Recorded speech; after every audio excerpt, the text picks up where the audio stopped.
Welcome to the economics of anime, a video that I've been able to put together after going through 20 plus research articles as well as YouTube videos. All of them are linked down in the description, so go check them out. Let's get started.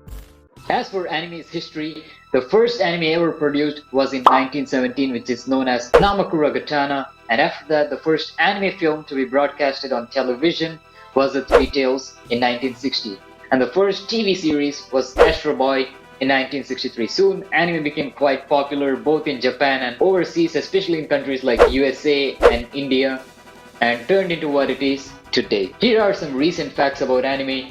According to various estimates, the valuation of the anime industry is around 23 to 25 billion dollars in 2021, and it's expected to grow at a CAGR or compound annual growth rate of 9.8%, which is basically the average annual growth rate of an investment over a year.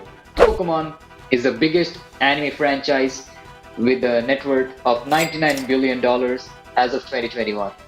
According to Statista, the animation industry in Japan has generated a revenue of approximately 1.31 trillion Japanese yen via overseas sales in 2021. It's also expected to grow to around 50 to 60 billion dollars roughly in 2030. Also, anime contributes around 0.4% to Japan's GDP. Now, let's get to the sources of revenue of anime. These include television, merchandising, internet distribution, collaborations, partnerships, etc. According to this pie chart, most of the revenue in the anime market comes from merchandising, followed by internet distribution, pachinko, TV, and others.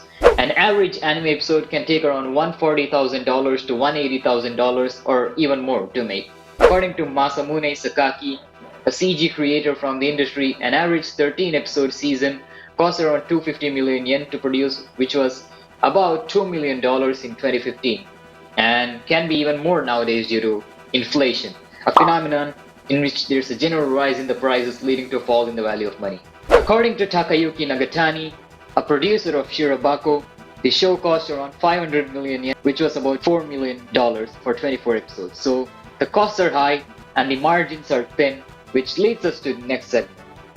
Now, let's talk about production. As for production, like every other film studio, even anime has a certain bureaucratic structure of people.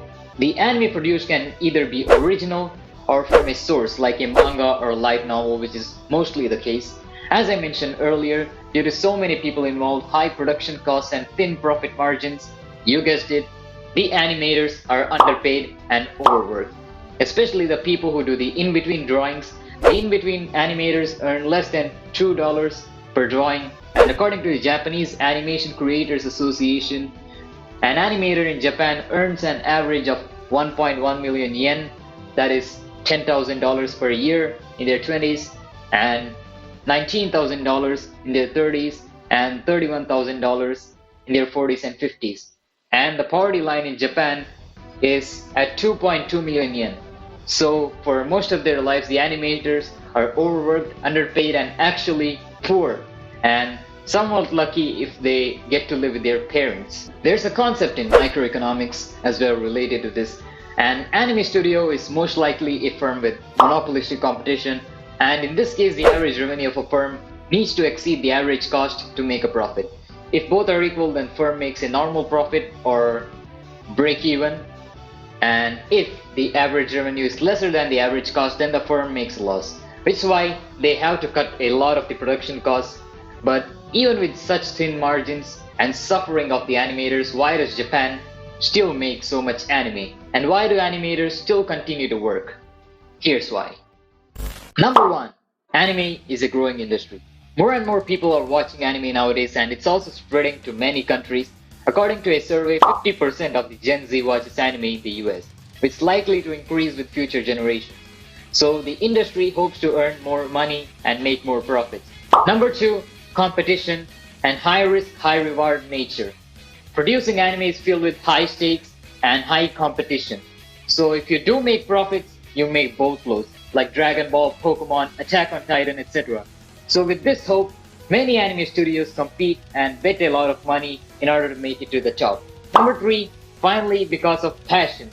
Economics in the end is a social science, and so is the nature of studios and the people working in the anime industry. Social. The studios produce anime because of their passion with regard to the anime, as well as for people who love watching anime. Humans are social creatures, it's a fact. This is why directors and animators work extra hard to make anime for us because of their own passion as well as for others. And if you've read both of Adam Smith's books, you know exactly what I'm talking about. So yeah. Now, some solutions to these anime production problems are: number one, funding programs such as Anime Dormitory Project. Number two, raising wages, even if by a bit, which is enough to help them survive at least. Number three, technology that can make the animation work faster. And number four, us not using pirated websites. I'm highly guilty of the fourth one because I do use them. And I promise when I get a job or start earning enough from this channel, I will indeed pay to watch, and if a lot of people do this, it can also be quite helpful. So yeah, this is basically the economics of anime explained by both an anime and economics nerd. Thanks for watching. Oh yeah, as a bonus, here are 5 anime which are about economics. Kind of. Number 1, C, The Money of Soul and Possibility Control. Number 2, Maoyu, Archenemy and Hero. Number 3, Spice and Wolf. Number 4, The Dungeon of Black Company. And number 5, Log Horizon.